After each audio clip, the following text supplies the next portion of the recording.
Hello everyone, today we're going to take a look at the Beretta 92. So this is one of the first guns that I first got when I moved out of New York City some 15 plus years ago. It's one of the few guns that I also keep in its original case because it just looks so good. Okay, normally I take the cases out when I put them in the safe because they take up space, but this is a commemorative Marine version that I had bought. I think the main reason I bought this because, like I said, I had just moved out of New York City. I mean, they basically sold me on the looks, on the hot red color, which is the reason why I got this. So I did mention this gun a few weeks ago. I said, you know what, let me take it out. I want to do a little bit more shooting with it, and I figured we'd talk a little bit more about this, you know, in detail. Right, so it comes with a 15-round magazine, and you can get aftermarkets with 18 rounds. So I have one of those. The 18 rounders are nice because they got holes, you know, for you know, all the way down, whereas the factory 15 rounders, they just got a hole in the 5, the 10, and the 15 round position. When you fill up the magazine, right, on the 15 round, you're gonna see like a half moon position, right? If you go more than that, now you got 16 rounds in there, and that can cause problems. Okay, so yeah, in the 15 round, it's gonna be like a half moon position. These magazines are sharp. Okay, like when you're loading these up, there's a couple of times where, like, I think I've actually cut myself. Like we're talking way back, like when I first started shooting this. As you can see, these magazines, you know, they show some good wear on them. Initially, when I bought this gun, I was kind of like going back and forth between, hey, did I want this to be like my primary training gun, or did I want the Glock 17 to be my primary training gun? Initially, I was leaning more towards this one because at the time, I was not fully comfortable with the concept of carrying a around the chamber on a striker-fired gun, and that's a me problem, right? And that's basically just because I did not understand, okay, the internal safety features of the Glock striker-fired gun. It wasn't until I actually started building these myself that I understood how the internal safety worked. Okay. And then, you know, that I started feeling a lot more comfortable once I knew exactly how it worked. And then I went like 100% I'm carrying Glocks. Okay. But yeah, initially I felt a lot more comfortable with the double action, single action design of the Beretta 92. So for those of you not familiar with this, hold on, let me just point this camera down a little bit more. There you go. For those not familiar with this, so you put the magazine in, you run your slide, right? And what happens is when you run the slide, basically your hammer is in the rear position, and then there's a decocker here, right? It's on both sides. So you go down, right? When you go down, that basically, it drops the hammer, but it puts the gun on safe. So now you have to push up in order to basically get the, you know, to engage your trigger, okay? So that's how the Beretta double action, single action works. Now, one of the issues that I found early on when training with this gun is if you run the slide to put the gun into battery, it's really easy to put the safety on and you've got a dead trigger, right? So you go like this, you think that you got, you know, you're active and you're pulling the trigger and the gun's not working because you accidentally engaged the safety, okay? So there is an aftermarket kit that you can buy where basically it removes the safety, so when you push it down, it just automatically pops up. If you were going to carry the gun, I would definitely recommend it. Right? The way this gun is, the way, I don't want to say the way it's intended to be shot, but the way that Beretta 92 guys shoot this gun is they'll shoot this with the thumb up, right? Because if the safety is engaged, let me get behind the camera. If the safety is engaged, if you shoot this with your thumb up, you're going to feel it, okay? And you're going to know that, hey, my safety is engaged. So you shoot this with your thumb up so that you know that, that's how you know that your safety is, you know, because if this is in the down position, right, now I can feel it right there, okay? So yeah, you shoot this with your thumb up. This is opposite of the 1911. With the 1911, you want to ride your thumb on top of the thumb safety so that you know that it's been disengaged. Well, this you go thumb up so that you know that your safety has been disengaged. If you watch some of the early Steven Seagal movies, you know that guy used to shoot with both thumbs up, okay, which kind of looked weird, but that's where I think it kind of carried over from. You know, he probably had trained on Beretta 90, or somebody had trained him on Beretta 92s with the thumb up, and you know, of course, him being primarily an actor, he just carried that over to all guns that he shot, right? But that's why you shoot with the thumb up, to make sure that safety is off. Okay, so that's one of my main issues that I had with the Beretta 92. There's a lot of time when I would run the slide, the safety would get, when you know, the safety would end up being activated, the gun wouldn't shoot. The Beretta 92 gives you a really large slide release, like compared to Glocks, right? So it's really, it was never meant for you to run the slide. Rather, it was meant for you to hit this gigantic paddle there to put the gun into battery. Okay, so that's the better way, I think, to, if you're like a Beretta 92 guy, if you want to, you know, commit to this gun, that's how I think you want to put this gun into battery, using the slide release, right? Because this is a true slide release. It's not just a slide catch. The reason why I don't like to use it for my personal training is because I want to use a system that works for all guns. So that doesn't work really good on Glocks, because Glocks, the slide release is really thin. So if your hands are wet or sweaty, that's gonna slip. So I'd rather just hook it from the, you know, grab the optic really, and that's how I put this gun into battery. Okay, so yeah, that's, you know, just again, one of the things to be aware of with this Beretta 92 design. One of the things with the Beretta 92, if you notice here, it has a gigantic window. Okay, so that's a big cut. So these guys made the window cut like a thing before, like you know, like with a lot of these aftermarket Glocks, right? You see how I got the cuts here. Okay, well, that tends to be like a lint trap for me. I've never had the gun jam up from that, but I mean, this is good for a carry gun. It's okay for a carry gun, rather. I wouldn't want to take this into a combat zone where it might get like dust and dirt and mud in there. You know, that's going to put like all sorts of debris in there. But if you think that's bad, Beretta 92, which was intended to be a combat gun, you've got a gigantic window over here. And if you look over here, you can see how much space you got in there, right? So if you imagine if you're like in a desert, or you're in, you know, in a dirty environment, muddy environment, you're gonna get a lot of debris that fall in there. Like, actually, I can actually see daylight over here when I look through it. Okay, so that's one of the things to be aware of with these large window cuts.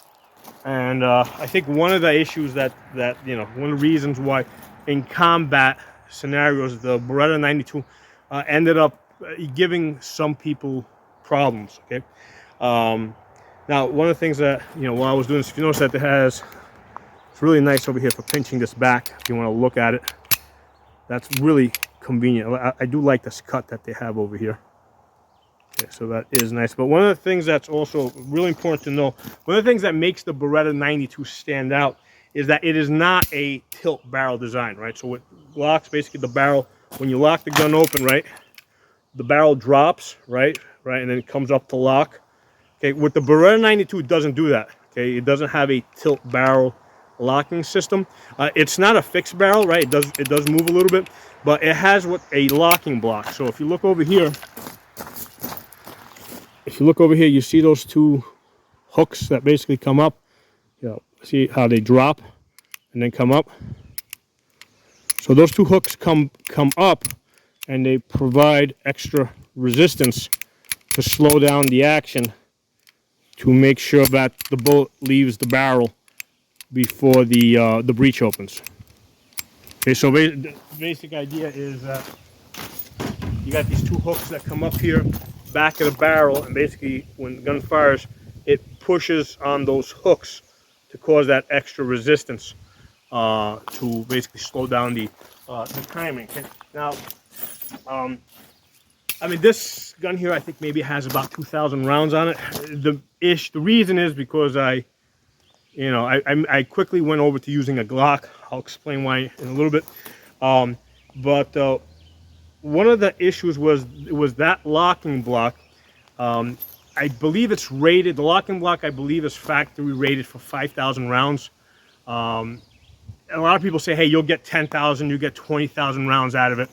And yeah, I mean, I'm gonna run this locking block until it stops working. Okay, but like in the military, when they were using this in the military, people weren't paying attention to that, so that locking block was not changed when it was supposed to. It probably wasn't changed at 5,000. It probably wasn't changed at even 20,000. They just kept running it until it stopped working, and then they said, "Hey, the gun's got reliability problems." Okay, so that's one of the issues with the Beretta design. That locking block is something that wears out, and that's an important part of the gun. As far as the takedown, very interesting. There's a button on this side, so you push the button here. Then when you push the button here, you flip this down over here, and you don't. It's not like a Glock where you got to release the. The hammer can be in the rear position wherever.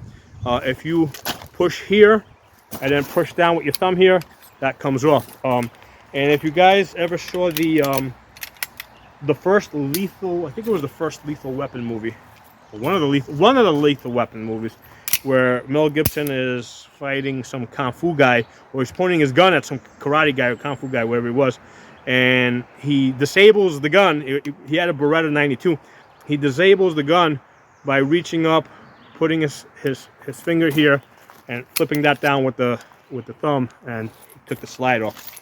And Mel Gibson was sitting there looking at him like kind of dumbfounded. But yeah, that's the. Oh, I forgot to lock it. That's the Beretta 92 design. So anyway, let's talk about actually shooting this gun. I mean, the grips are a bit thick.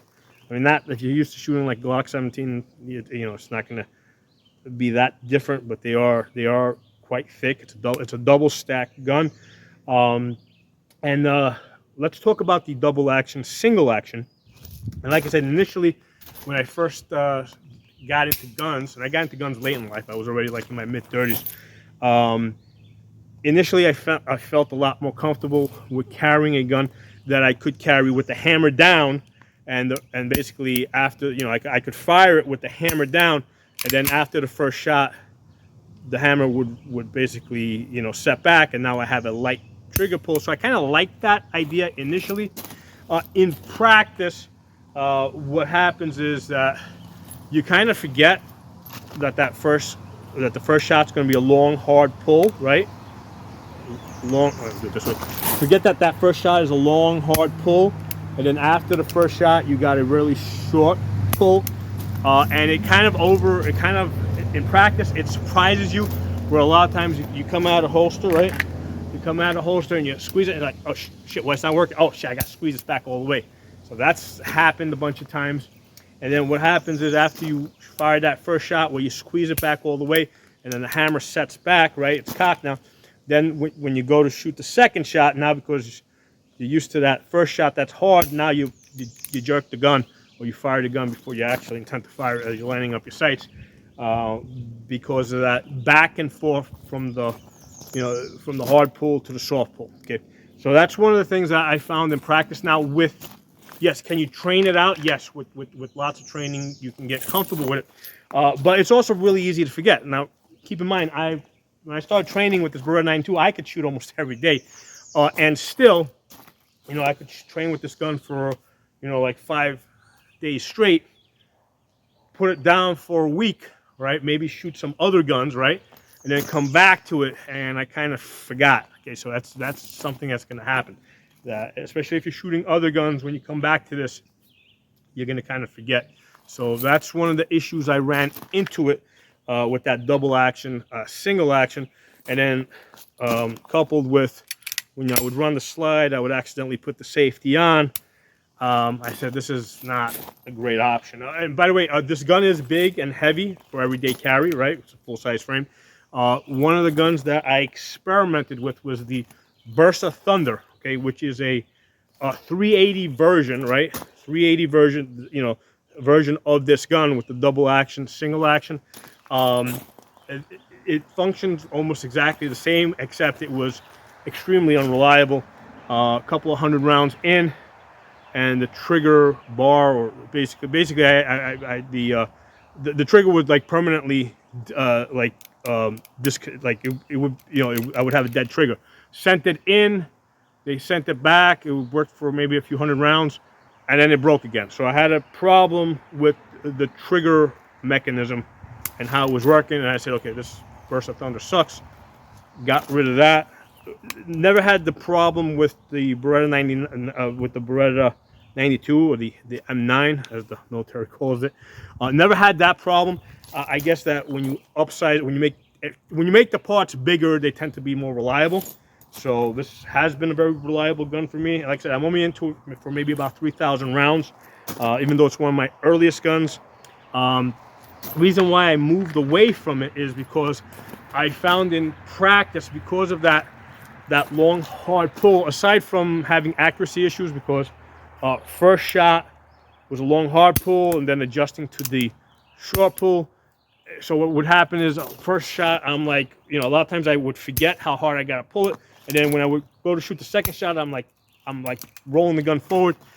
But aside from that, the other issue is because of that long hard pull, if you're shooting like 200, 300 rounds, your finger does get tired, okay? So your finger's gonna get tired. If you're doing like 3-shot drills where you're going to the like decocking and going into the holster, your finger's gonna start getting tired. The other thing that I noticed when I was training people is, aside from what happened is, a lot of times they would forget to decock it, and they would go to holster this with the hammer in the rear position, right? Because they would forget to decock it, and that is a safety issue because this gun isn't meant to be holstered with the hammer back. It's not a 1911. So I'm like, you know what? This double action, single action is not actually making people safer, okay? You know, and then I said, hey, you know what? Let's just go with the Glock. That's a lot less work. A lot, you know, the training is easier, and at least with that, I know how the gun is going into the holster every single time, rather than sometimes it's decocked, sometimes the hammer's back. You know, this way, when I'm training people, I know exactly what's going into the holster. They know exactly what's going into the holster. They know what to expect in terms of, you know, when they come out of the holster, trigger pull, just a lot easier. Okay, so that's why I went to the Glock system. As far as the sights on this, sights are horrible. Okay, I did shoot this yesterday. I actually made a video. I did a video yesterday, and the zoom was just off, so I'm kind of redoing the video. But the sights are very low, and they had like a white dot in the front that actually faded out, and I kind of painted. So yeah, I mean, I shot this yesterday after having not shot it for a while, and I mean, having a Glock, the Glock sights are better. Okay, like even the factory cheap sights on the Glock, I think, are easier to work with. And then with the True Glow sights that I have on my Glocks, like if you're going to use iron sights, way better. And then of course the red dot on the pistol is ideal. That's the best thing. So yeah, I mean, I really don't like these sights. They're very low, hard to see in the dot in the dark. They're fixed to the gun, so I can't change them like I did with the Glock. Okay, now I'm sure that, remember, this gun's now about 15, 17 years old. I am sure that the newer versions come with better sights, or you can change the sights, you know. So this is what this is, you know. So anyway, let's fire this. So let's open. So like I said, it comes with 15 round magazines. We can decock it from the holster. So we're gonna do 3-shot drills at 17 yards there, right, about 50 feet, and we're gonna. So the first shot's gonna be double action, and then the 2 shots after that are gonna be single action. We're gonna decock, go back in the holster. Okay, the draw stroke is hand goes on your chest, come up, pull, rotate, join, extend, find your sights, take a shot, and then go back in the holster the same way.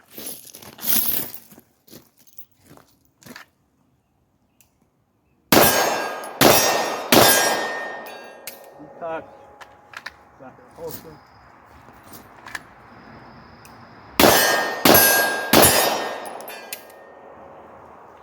Yeah, those sights are like I'm searching for them. Okay, yeah, I'm definitely searching for those sights, trying to line them up to make sure they're not easy sights to work with.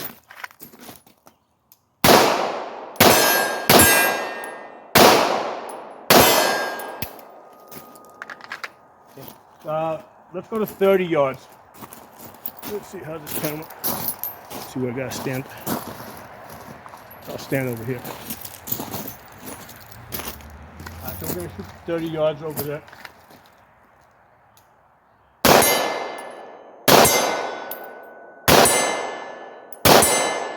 Alright, pretty good at 30 yards with these shitty sights. Let's do the mag change. So again, with this gun, you would prefer not to run the slide. You want to basically hit this big paddle over here, put the gun into into battery. With this now, I'm gonna shoot it straight from single action. Let's see how I do. At 50 yards. 50 yards now.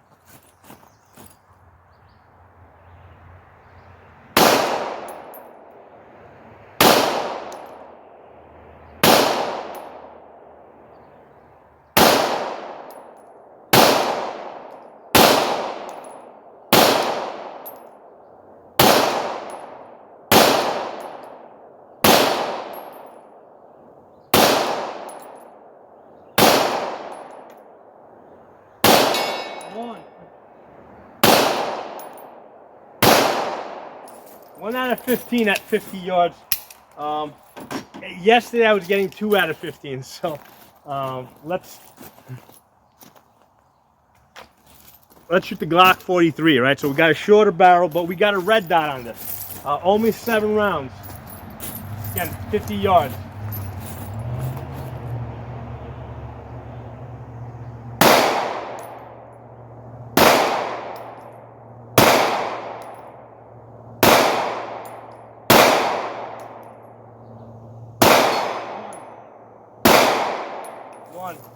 Yesterday I got 3. I was shooting better yesterday.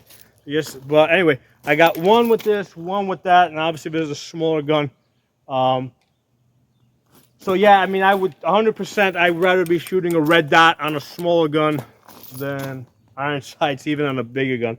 But anyway, that's how that is. But so this is like one of those guns that like I would not sell. Like I said, it was one of my first guns. Now, one of the things that, and I actually noticed this yesterday when I was shooting, because this is so open over here, it gets, like I just fired, what, 30 rounds? And this gets hot. So yesterday I shot 45 rounds, and it was just a little bit hotter. So once you start shooting this thing, the barrel is so exposed. I guess it cools down a lot faster too, but it's so exposed that it's really easy to, I mean, it's not that hot right now, but it's really easy for this to get uncomfortably hot if you're handling this gun. Whereas with this gun over here, even with the window cuts, there's a lot more slide there. So again, one of those things to be aware of with this style, because this is like the largest window cut I think I've ever seen on a Beretta 9.2. Actually, let me do this. Let me take this apart for a second.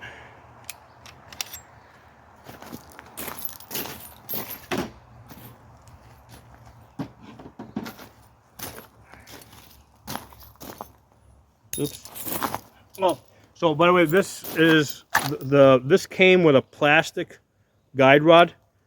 So what happened with this is one time, it was in the winter, it was like raining and it was cold, so the gun got all wet. And I didn't want it to freeze overnight, so what I did is I put it in front of a torpedo heater, not in the fire, but like in front of it, and the plastic guide rod like took a slight bend, and it was giving me resistance and jamming the gun up. So that's why I ended up buying this copper guide rod. So yeah, if you've got one with the plastic guide rod, don't try to dry the gun in front of a torpedo heater. Let's see. Let's get this guy out. Okay. Guys, a closer look at the slide. What I wanted to show you was the locking block.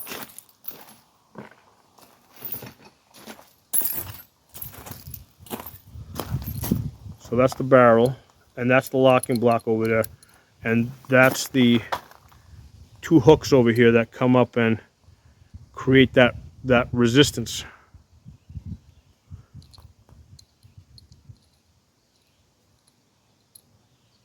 I believe that slides out. I don't want to do it outdoors, but I believe that if you push it that way, it slides out. I haven't opened this up in a long time. Hold on. There's like a little. Actually, that needs to get pushed back in order for the locking block to come up. Oh, there it is. I can pull it back like that. So that's interesting how this. So yeah, this is a unique feature of the Beretta 92, that locking block. And like I said, I think Beretta recommends that you change this every 5,000 rounds, although most people won't. I won't. But yeah, this is the thing that makes the Beretta 92 different. All right, let me put this sucker back together. Oh, and while I got the gun open, I figured I'd show you guys the frame.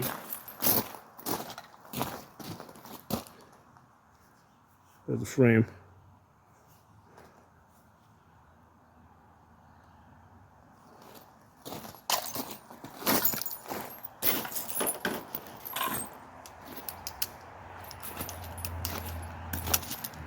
So it has like the trigger, it's got like a mechanical trigger that comes all the way back here. You can see this lever over here. So on the Burst of Thunder, which has the same design, see how that comes back? I think that this is, this was a problem on the Burst of Thunder. Same design, had that same bar that would come back, but it would, it broke twice, and I got rid of the gun. But let's get this back together. So, like, back when I first got into the guns, the Beretta 92 was like people were a lot more familiar with the double action, single action design. Nowadays, I'll run into people at gun ranges, and like I'll mention double action, single action, and like they've never shot it. You know, they may have heard it. I've actually run into people that have never heard of double action, single action. They just assume everything is striker fired. There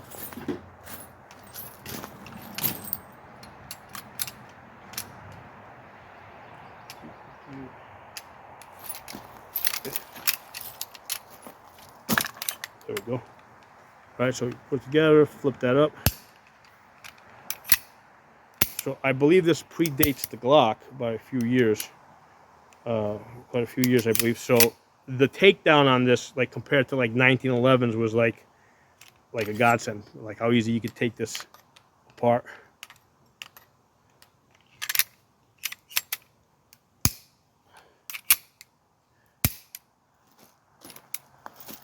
So Beretta M9. So anyway, drop some comments. Let me know if you shot this, how you like the gun, or if you hate the gun, or what your experience with this Beretta 92 is. So thanks for watching. I'll talk to y'all soon.